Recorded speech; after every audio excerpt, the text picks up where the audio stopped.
Zach Miner here for Rev3 Games. We are back with more Borderlands 2 gameplay, this time as Salvador the Gunzerker.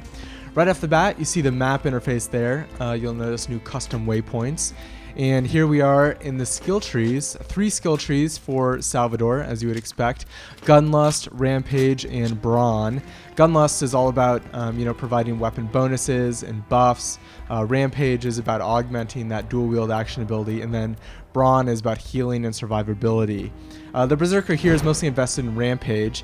You could check out some of the skills that they had there. Passive skills, which did stuff like give you a chance to not use ammo. There's also kill skills, which give you a short boost to like fire rate or critical damage after you kill someone. And then Gunlust ultimate ability is really cool. It's called no kill like overkill, and so whenever you kill an enemy, the excess damage over their death will be added to the damage of the next shot. There's a bunch of cool abilities in there, so go frame by frame and check out some of the descriptions if you want. Here you see the trade window, all new for Borderlands 2. No longer do you just drop your shit on the ground, which is nice. There's a nice little interface for that. You can also trade weapons, of course, in addition to items, or you can duel your friend. And here you can see the inventory. 4 slots there at the bottom for shield, class mod, relic, and grenade mod. It should be pretty familiar to you guys. Interestingly, you'll note that the 4th kind of D-pad quick slot was currently locked. We're playing as a level 22, so I don't know, I guess that gets unlocked a little bit later in the game. You'll notice at the bottom it says that we're a level 22 Devastator, even though we're a Gunzerker. We kind of explained what those titles mean in our Axton and Zero gameplay videos, which if you haven't seen, go watch those. It's a totally different level, and obviously those 2 different characters. But essentially you'll see in the upper left, everyone has a separate title independent of their class, and so that's just based on a class mod.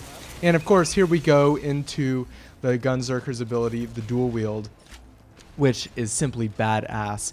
You can dual wield any 2 weapons you want, so if you want to dual wield 2 rocket launchers or 2 shotguns, go for it. At the bottom, you'll see the ammo clips for each individual weapon. You do have to reload during the dual wield ability, and you'll notice a little timer above there that gets extended just a little bit whenever you kill someone. So we are in the Caustic Caverns level. There's a ton of cool enemies that we encountered here when we played at PAX. These guys are pretty fun. These are the Crystallists, and it's easy for me to say. And basically they're super strong, but they have these vulnerable points on their legs, which are those little crystals. So if you shoot those, you can take them out and they become much more vulnerable. And of course it is way easier if you're playing with a siren. When you see those enemies kind of suspended in air in a little orb, that is Maya the Siren's phase lock ability. And if you want to know more about Maya the Siren, head on over to the Detoid channel. Tara did a walkthrough of this same level, but from the perspective of the Siren. So obviously these pits are kind of filled with acid, so you're going to take damage if you hang out in them, which is not a good idea anyway. Obviously, it's Borderlands 2, so there's a crazy amount of awesome weapons. This one especially is super cool. I really love the kind of, they look like almost wings or kind of vents that go out as you shoot. You also see them in this Vladoff assault rifle, and here we are back in the dual wield ability. But I love how it kind of flares out there. It almost looks like that, what was that dinosaur from Jurassic Park, where it kind of went out around its neck?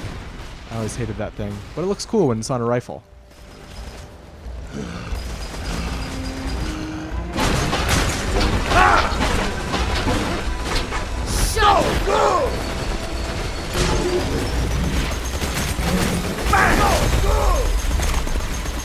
a huge fan of all the designs of the weapons in Borderlands. They, of course there's only a set of manufacturers, but they each have their own distinct design and reload animations, and it really keeps things interesting whenever you find a sexy new rifle.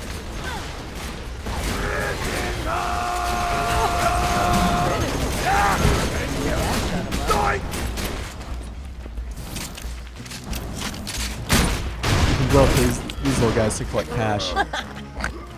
And you can hear that Maya's got a little bit of a snort laugh. That's fine. I do like that the people you're playing with always are kind of talking. In fact, the Salvador sounds, he grunts a lot. Tara described him as kind of a male Lara Croft, if you've seen the new Tomb Raider trailer.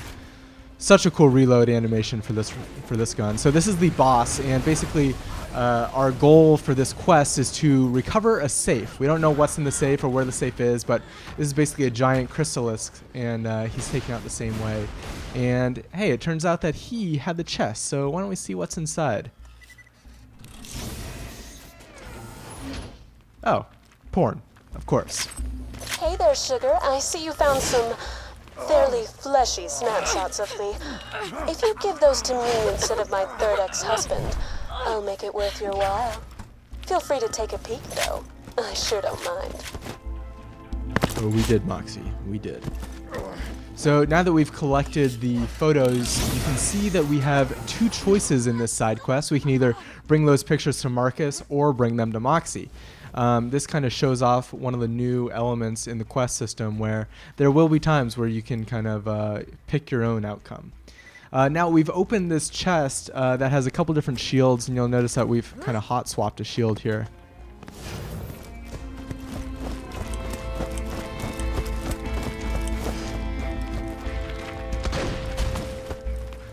Why don't we duel someone? Let's see how that works. So there we go. We've challenged to a duel. Duel's accepted. Let's get it on.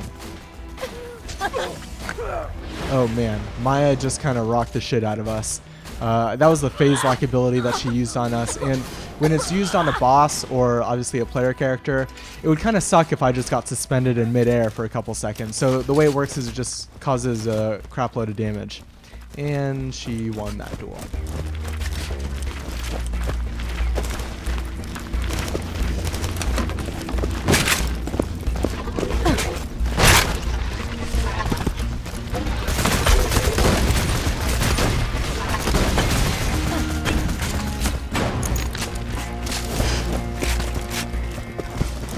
Over to this new area, Thresher Beach. I wonder why it's called Thresher Beach. Maybe we'll find out in just a couple seconds. Show off some of our new weapons. Uh-oh. That's why they call it Thresher Beach. Because there's a giant badass Pyre Thresher. So you'll notice that we have equipped kind of a Gatling fire rocket launcher situation. And you'll notice that although it's a very impressive weapon, it's not really doing a whole lot to this guy. Elemental weapons play a much more important role in Borderlands 2. So I probably do not want to use the fire weapon on the badass Pyre Thresher. Just a thought. Hindsight is 20/20 after all.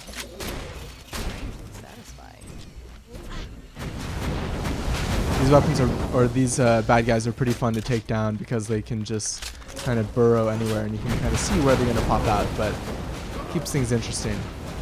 So yeah, I'll thank our friend Pez Raider for taking that thing down. I don't think we did a whole lot on that one.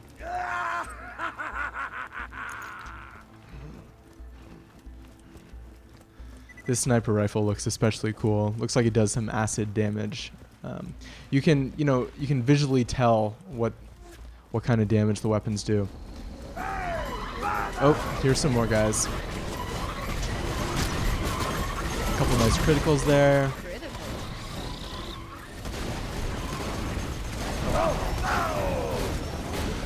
And dual wield.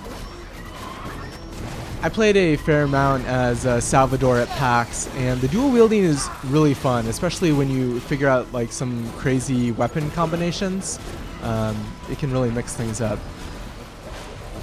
And obviously I didn't get to explore the entire tech tree while I was playing, but there's some really cool modifications you can do to the skill, like you just saw.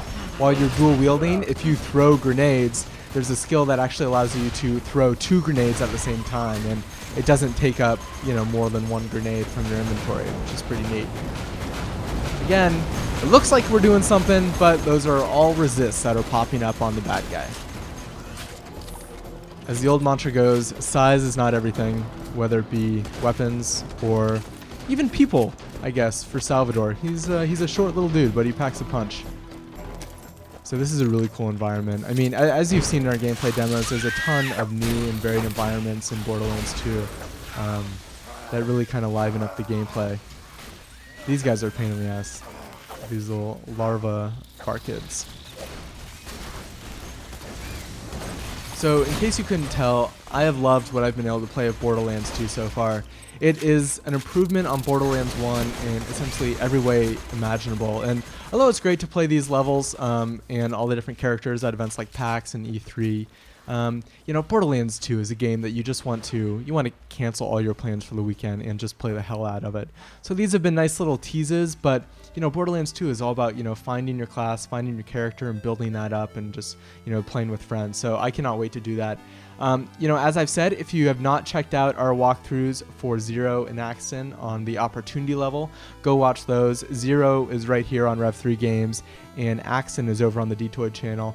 Also over on the Detoid channel, Tara did a walkthrough of this level from the perspective of Maya the Siren. So if you want to see what it's like to pull off the phase lock ability, go watch that.